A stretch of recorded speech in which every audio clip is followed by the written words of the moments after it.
Shalom, sahabat Lexio Divina yang dikasihi Tuhan Yesus Kristus.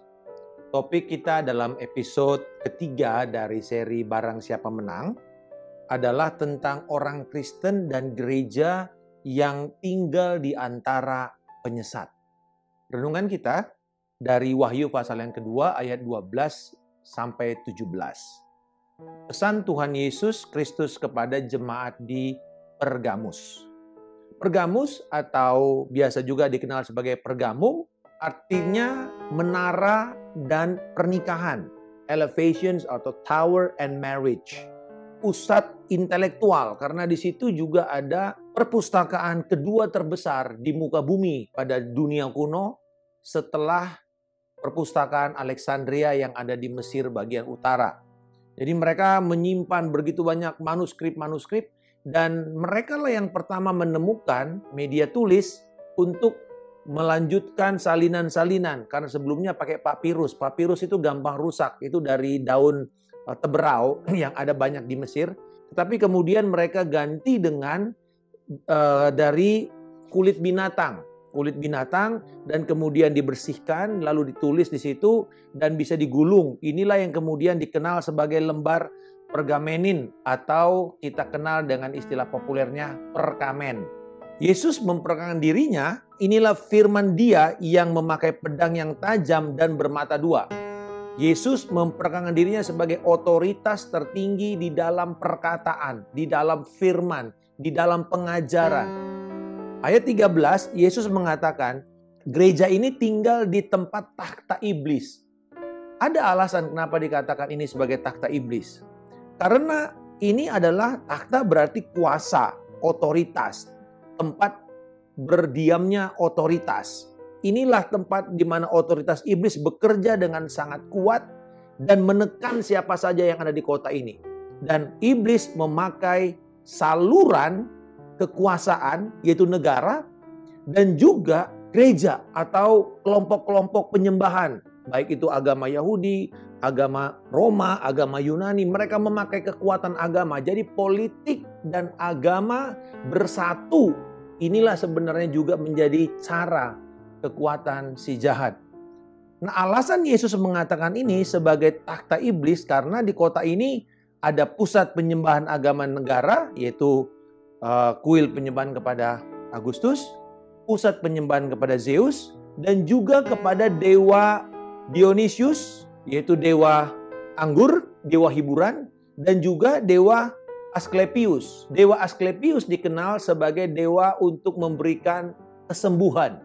Dionysius dan Asklepius memiliki ikon yang sama dalam penyembahan mereka, yaitu ular. Dan kita tahu Yesus berkata, si iblis itu seperti ular. Jadi ular menggambarkan iblis dan disitulah kenapa Yesus berkata, karena di sana terutama orang yang menyembah Asklepius, mereka berteriak kepada Asklepius untuk mendapatkan kesembuhan. Jadi mereka mendeklarasikan. Jadi dari tempat yang tinggi mereka teriak-teriak. Jadi inilah yang membuat mencekam secara rohani. Nah, mereka memohonkan kegembiraan, hiburan dari Dionysius, kesembuhan dari Asklepius. Mereka teriakkan nama Herodes untuk mendapatkan kehidupan baru. Artinya objek iman mereka bukan lagi Tuhan, tetapi hiburan, kesenangan, kesembuhan, mujizat, kuasa. Nah, di tengah-tengah tekanan dari luar jemaat, datang juga dari serangan rohani yang ada di dalam jemaat, yaitu pengikut ajaran Bileam. Siapa Bileam ini? Di Perjanjian Lama kita tahu bahwa Bileam ini adalah nabi bayaran. Nabi Israel, tetapi dipakai oleh Balak Raja Moab untuk mengutuk Israel supaya mereka gagal dan ditaklukkan. Tetapi kita tahu bahwa sekalipun dia menerima duit, dia bernubuat, dia gagal terus bernubuat. Akhirnya yang dia lakukan adalah dia memberi nasihat kepada Balak agar dia mempengaruhi bangsa Israel untuk hidup di dalam perzinahan melalui kawin mengawinkan dengan perempuan Moab dan juga makan penyembahan berhala dari dagingnya dinajiskan. Jadi caranya dengan seperti itu, maka bangsa Israel sudah jatuh ke dalam kutuk karena mereka tidak lagi setia kepada hukum Taurat. Jadi bayangkan caranya dan dikatakan di dalam Perjanjian Baru, hati-hati dengan pengajaran Bileam. Ajaran yang menghalalkan segala cara untuk mencapai tujuannya, termasuk cara-cara atau intrik-intrik politik yang kadang-kadang kotor. Fokus mereka uang dan kekuasaan. Kalau di gereja, ini berarti mengizinkan adanya kompromi terhadap standar firman Tuhan dalam penyembahan berhala atau perzinahan atau percabulan. Sedangkan ajaran Nikolaus dikatakan adalah kelompok yang membedakan antara golongan pelayan Tuhan dengan jemaat biasa yang kita kenal sebagai jemaat awam gitu ya. Jadi ada kelompok pelayan Tuhan yang mungkin kalau sekarang ini gambarnya itu seperti kelompok hamba-hamba Tuhan, tetapi kemudian mendapatkan perlakuan yang begitu istimewa dari pengikutnya. Begitu khusus.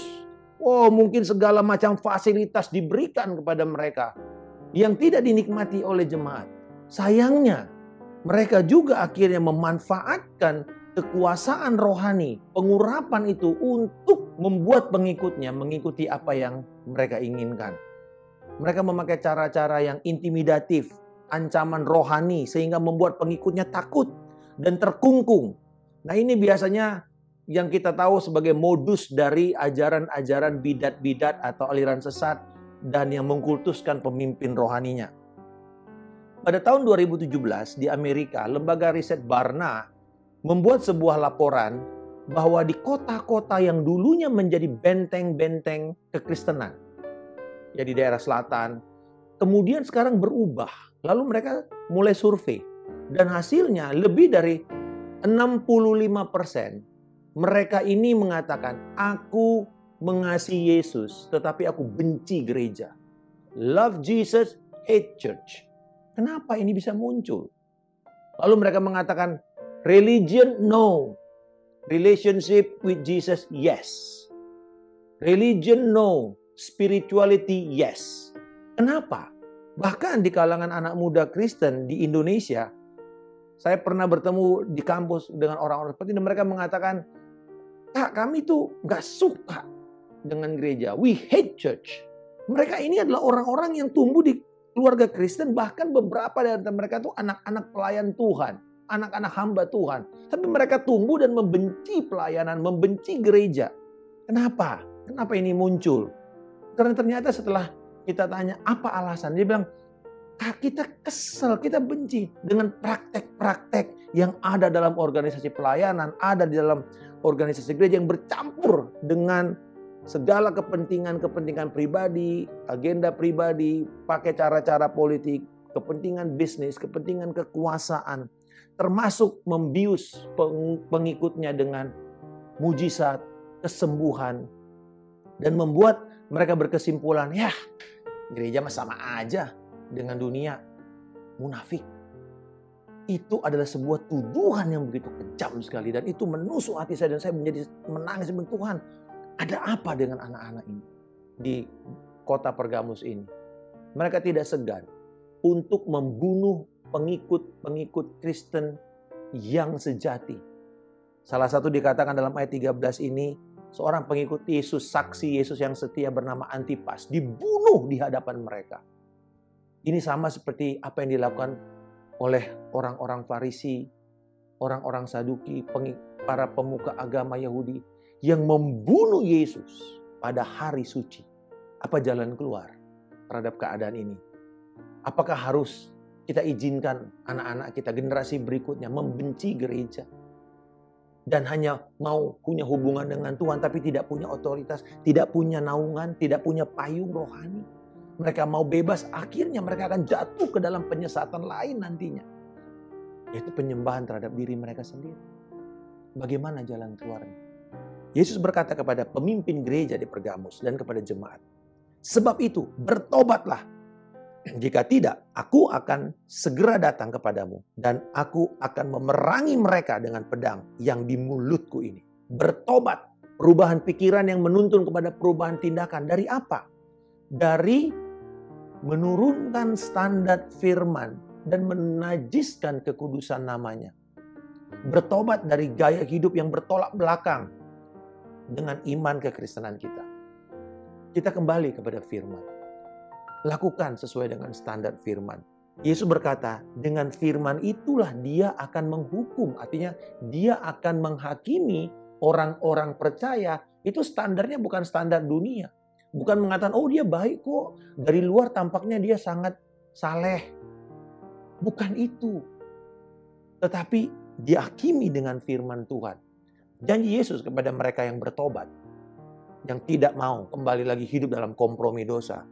Dikatakan mereka akan mendapatkan mana yang tersembunyi. Lawan dari makanan berhala yang najis adalah mana. Mana itu tidak beragi, murni. Dan Yesus berkata di dalam Yohanes pasal yang ke-6, akulah roti hidup. Akulah sebenarnya mana yang turun dari sorga. Akulah penggenapan mana itu. Akulah yang murni, yang tidak tercemar dari segala macam agama dan kepentingan manusia. Dan Yesus berkata, Bapa mana yang akan memberikan batu kalau anaknya minta roti? Batu dengan roti. Kenapa disamakan oleh Yesus? Karena batu di sana itu memiliki kemiripan bentuk dengan roti yang mereka makan, roti ketul. Yang kedua, warnanya hampir mirip. Jadi kalau dari jauh, orang akan sulit untuk membedakan apakah seseorang itu sedang menggenggam batu atau sedang menggenggam roti. Satu sebagai alat untuk merajam orang, membunuh orang. Satu untuk alat menjadi sarana memberi kehidupan. Stones and sustenance. Di sini dikatakan bahwa seringkali agama yang digambarkan dalam Pergamus ini atau gereja Pergamus adalah tidak memberikan roti tapi memberikan batu, memberikan penghakiman. Yesus dikatakan akan menjadi roti hidup bagi kita. Dialah kecukupan kita untuk kita bisa menjalani panggilan kita dan juga iman kita. Yang kedua dikatakan, aku akan memberikan engkau batu putih dengan nama yang baru yang engkau belum pernah lihat sebelumnya. Agama manusia sering terjebak untuk mencari nama bagi diri mereka sendiri, bagi popularitas mereka. Akankah kita akan menjadi orang percaya, kelompok orang percaya, gereja yang akan jatuh ke dalam kompromi dan juga hanya mengejar kekuasaan dan kemewahan? Pandemi COVID-19 ini menjadi cara Tuhan memurnikan gerejanya dan menuntun kita kembali kepada kemurnian dan hakikat sejati, roti dan bukan batu. Apa yang kita berikan? Apakah kita mengisi mimbar gereja dengan pengajaran yang murni, yang tulus dari firman Tuhan, yang menuntun orang kepada nutrisi rohani yang sehat? Karena ketika jemaat sehat, mereka pasti bertumbuh dan berbuah. Bapa di sorga, terima kasih untuk peringatan firman-Mu. Ampuni kami yang hidup di dalam kompromi dan memakai agama untuk kepentingan diri kami sendiri. Menghalalkan segala cara demi memuaskan hawa nafsu kami. Kami mau bertobat Tuhan. Kami mau hidup dalam kemurnian firman-Mu. Dalam relasi yang tulus. Bukan mengejar popularitas, kekuasaan. Di dalam nama Tuhan Yesus Kristus, tolonglah kami Tuhan untuk hidup setia, tulus, murni, dan menerima nama yang datang hanya dari Tuhan untuk hidup kami. Dan kami mengucap syukur Tuhan, kami menjadi alat memberi makan dan bukan menghakimi. Di dalam nama Tuhan Yesus Kristus, kami telah berdoa dan mengucap syukur. Haleluya. Amin. Salam kemenangan. Saya Pendeta Markus Simanjuntak.